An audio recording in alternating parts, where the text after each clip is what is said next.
Welcome back to the FlipNerd.com REI Classroom, where experts from across the real estate investing industry teach you quick lessons to take your business to the next level. And now, let's meet today's expert host. Hey guys, this is Brian Mara, founder of the Investor Entourage, here with another exciting lesson to teach you today about how to properly and quickly analyze a deal. This REI Classroom real estate lesson is sponsored by VirtualStaffNow.com. All right, guys, when we talk about analyzing a deal, specifically a short sale, there are really only two things that we need. Now, if you are working closely with the listing agent on a short sale, or if you are the listing agent, there's two things that we need as a company, as the Investor Entourage, what we do together to quickly analyze a deal. We need answers to a set of questions. We actually have specifically 14, and we ask for two very specific sets of comps, and we're going to review that here right now. All right, let's get into the questions first.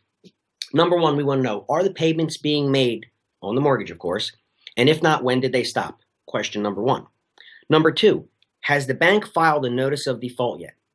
Now, you would know because this would come via certified mail. They would nail something or, tape something to the door, so we would know if there was a notice of default, okay?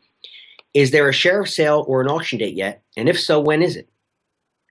We want to know the mortgage company or the bank and servicer name, and we want to know basically how many loans they have. All right, so is there a first, is there a second? And then some follow-up information. It's nice to collect up front. You don't need this right away, but we ask for the loan number, all right? The reason for that is we want to look up sometimes immediately, when we talked about in another training, to see if it's a Fannie Mae or Freddie Mac loan. We want to know, are the taxes being paid with the mortgage payment every month, or are they being escrowed, or is the homeowner required to pay them on their own? We also want to know if there's a homeowner or a condo association, and if they're current. Are there any other judgments or liens that the seller is aware of? For example, do they owe back child support payments? Do they have some alimony that's due? Credit cards, judgments, back taxes, etc. These are things that are going to need to be addressed when we're working a short sale, because in order to get free and clear marketable title, all of these things must be addressed. So we like to know up front when we're analyzing the deal exactly where we stand. All right, moving right along. Is the house currently listed on the market with a realtor? If so, what is the list price? When was it listed? And how has the showing activity been? Let me stop and talk about that one for a minute because it's very important. Number one, all short sales by law must be listed on the open market.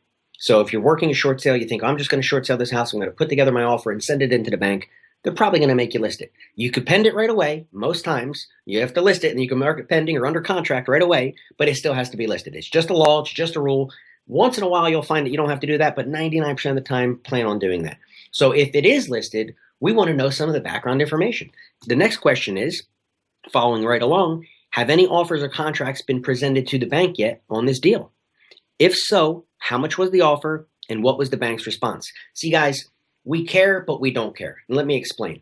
Most realtors have no clue what they're doing when it comes to short sales. I'm a realtor, and I can tell you that. Okay, it's not a mean statement. We, as a collective, are not trained to do short sales. When you go to real estate school, there's no part on short sales, maybe a little tiny chapter, if that. Wasn't even anything in my school. And you're not trained to negotiate first lien, second lien position, FHA versus VA. You don't know the rules. I mean, that's not your job. Generally, attorneys are doing that stuff. Well, what happened is with the downturn in the housing crash, all of a sudden, realtors, listing agents specifically, had to learn how to become bank negotiators. And it didn't work out real good. Now, yes, they got the job done. And over the years, people have gotten better. But it's still something that we find that they make a lot of mistakes in. They listed too high. They listed too low. They send in the right offer. They send in more than one offer. Many different problems we're not here to talk about today. But we want to know the history of what's going on so we can see what the bank has already been looking at. Now, that's why we care. Why we don't care is because we have a very set process in how we do things that we know works. So again, we're going to draw a line and start over regardless of what's been done, but we want to know a little bit of history about that, okay? We want to know, does the house need work? And if so, how much? And are there any major repairs needed, guys, such as a roof, the foundation, electrical, etc.? We want to know because this is going to determine value from the very beginning. How do you know how much to offer? Well, of course, you're going to look at comps. And you're going to want to know, well, what kind of work does the house need? And then the bank has to know this. Yes, they're going to send out and do a BPO, which is a broker price opinion, which is like a mini appraisal, let's say, or they're going to order a full-blown appraisal. But with your offer, you want to send in some supporting documentation. And one of the things you want to send in is a repair estimate. And so to analyze a deal at the very beginning, which is what we're talking about, we want to know up front if the house needs work and if so, how much, okay?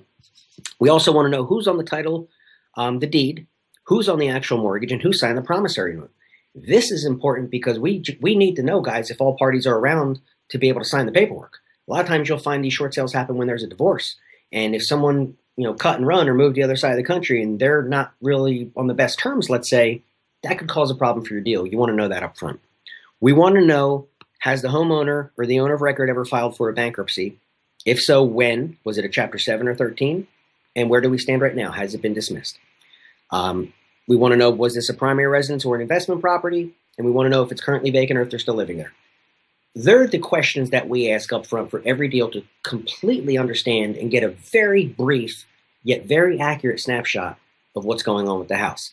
When it comes to the comps, part 2, we want 2 very specific sets of comps. We want to know the 3 lowest comps of like apples to apples, all right? You want to compare the same number of bedrooms in the same style of house in the same area. We say go back 6 months in time and don't go out more than a mile. These are general regulations. 6 months in time, 1 mile, same number of bedrooms. We don't really care about bathrooms, all right? We want to take a look at the 3 lowest comps, and we basically average them out. We then want to look at the average comps, not the highest, but what the houses are really selling for, we say in today's market in its current condition, without doing any work to it, just a 30-day quick sale value. And what we're trying to do is we average that with the low comps, and we try and find a range of around $40,000. If we see an average spread on paper of $40,000 plus between the average of the 3 low comps and the average of the 3 average comps, we're going to know we have a thumbs up on the deal. So if everything checks out on the questions, everything checks out on the comps, we can then proceed with the deal. And that's how we can quickly analyze any deal in 5 minutes. So I hope that helps. And until the next one, we'll see you soon. VirtualStaffNow.com is the leading virtual assistant provider for real estate investors. As busy real estate investors, there's nothing more valuable than our time. And VirtualStaffNow.com not only helps you find the right real estate virtual assistant for your business, they train them on an ongoing basis, manage them daily to make sure they're staying productive and effective. And in the event they're not the right fit or need to be replaced, they handle that for you too. Whether you need 1 or 100 virtual assistants for your team, start the process right now at VirtualStaffNow.com. Please note, the views and opinions expressed by the individuals in this program do not necessarily reflect those of FlipNerd.com or any of its partners, advertisers, or affiliates. Please consult professionals before making any investment or tax decisions, as real estate investing can be risky. Are you a member yet of FlipNerd.com, the hottest real estate investing social community online?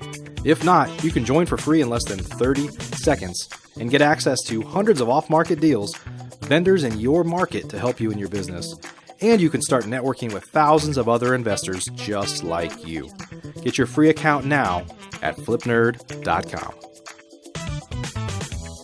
Please check out the FlipNerd family of real estate investing shows, where we host 4 great ongoing shows at FlipNerd.com/shows, or simply search for FlipNerd in the iTunes Store.